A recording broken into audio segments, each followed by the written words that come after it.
Në 2 vitet e fundit, tregu i bimëve medicinale në Marsit e Madhe ka pësuar goditjet e madhe. Sherif Braja, specialist bujqësor, thotë se kërkesa dhe oferta nuk janë në raport të njëjtë dhe kanë ndikuar në aktivitetin e fshatarëve të Malësisë së Madhe. Kohët e fundit, bimët medicinale kanë pas një stres në të ardhunat që janë siguru me kohë nga fermerët e Malësisë së Madhe. Këto 2 vitet e fundit, tregu ka pësu goditjet madhe, sepse duket sikur dhe kërkesa dhe oferta janë disbalancu.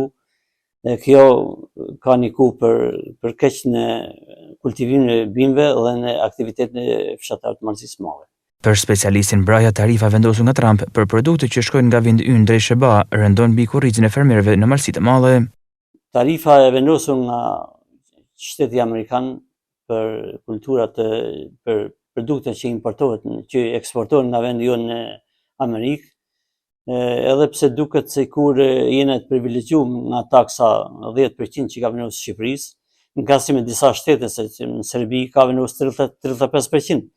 Por për kushtet e ekonomisë tonë, një ekonomi në zhvillim, një ekonomi e dobët, edhe kjo taks, edhe pse duket e lehtë, ranon mi kurrizin e fermerëve të Malësisë së Madhe. Braja shton se prodhimi i stok në Malësitë e Madhe arrin në mijëra ton dhe shumë fermerë kanë hequr dorë nga kultivimi i këtyre bimëve. Ne në qarkun ton kemi pas produkte stok dhe kemi produkte stok. Ka 2 vite që ky fenomen është bën tash epidemi. Nuk po evadohen prodhimet e produkteve të bimëve medicinale në pikat e grumbullimit dhe më tej në kompanitë ndërkombëtare. Kjo duket sikur, siç e thash më sipër, kërkesa dhe oferta janë disbalancu. Prodhimi stok në Malësitë të Madhe shkon me 1000 ton, sepse është prodhimi i 2 viteve pa ushqit.